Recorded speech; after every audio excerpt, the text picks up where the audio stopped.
లోక సంబంధమైన శరీరము చచ్చిపోవాలి, దేవునికి మహిమగల శరీరము నీలోకి రావాలి, పాప బ్రతుకు కొట్టిపోయబడాలి, పరిశుద్ధుడిగా మార్చబడాలి.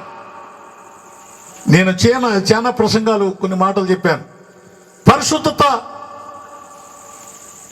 పరిశుద్ధత ముఖ్యమా, పరువు ముఖ్యమా అంటే నువ్వేం చెప్తావు? చెప్పాలి. ఏం చెప్తావు? మరి పరువు ఏమవుద్ది?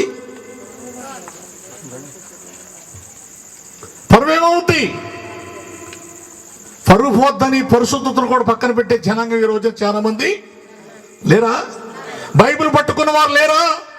వాక్యము చదివిన వారు లేరా? వాక్యము బోధించేవారు లేరా? ప్రార్థించేవారు లేరా?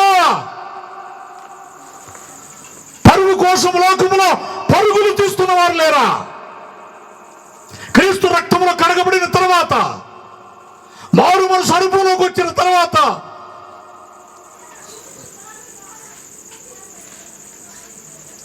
పరువు కోసం పరుగులు తీసేవారు చెప్పాలి లేరంటారా?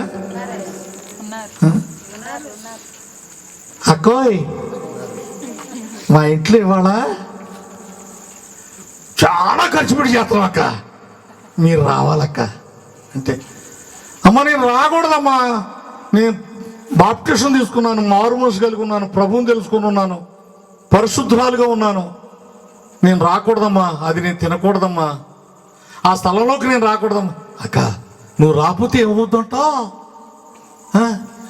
మన ఇద్దరం ఒక తల్లి కడుపు పుట్టలేదు, మన ప్రేమ గుడి కాదా? నువ్వు వస్తేనే ఎక్కడ జరిగితే ఈ కార్యక్రమాలు అంటే ఇప్పుడు ఏమవుద్ది? ఈ మారు మనసు పొందిన ఆవిడ మాట్లాడరు, ఏమవుద్ది? నీ మారు మనసు పరీక్ష అక్కడే తెలిసింది. దేవునికి స్తోత్రం కలుగును గాక. హల్లెలూయా. 500 గడపండి, కాపు గడప. ఈ రోజు కూడా నాకు తెలియదు ఈ రోజుగా గ్రామం వెళ్ళటం ఏంటో. నా జనాంగం అంతా నన్ను ఎలివేశారు, నా ప్రజలు నన్ను ఎలివేశారు. నాకు పిల్లలు ఎంతమందో కూడా వాళ్ళకి తెలీదు. ఒక బైబిల్ పట్టుకొని ఏలూరు వచ్చాను దేవుని పని కొరకు, మళ్ళీ వెనక్కి తిరిగి చూడలా.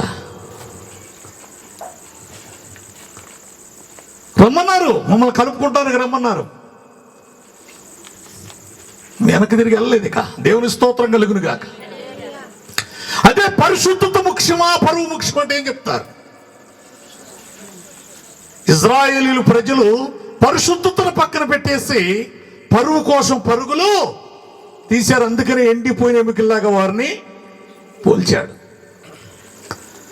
దైవజనుడు అంట ఆత్మవంశుడై ఉన్నాడంట, ఆత్మపూర్ణుడై ఉన్నాడంట. ఏమై ఉన్నాడు? ఎండిపోయిన ఎముకలో చిగురింపబడాలి అంటే, ఎండిపోయిన ఎముకలో జీవాత్మ రావాలి అని అంటే, ఎండిపోయిన ఎముక మళ్ళీ మానవుడిగా తయారవ్వాలంటే దేవుని సేవకుడు పరిశుద్ధాత్మ కలిగి ఉండాలి.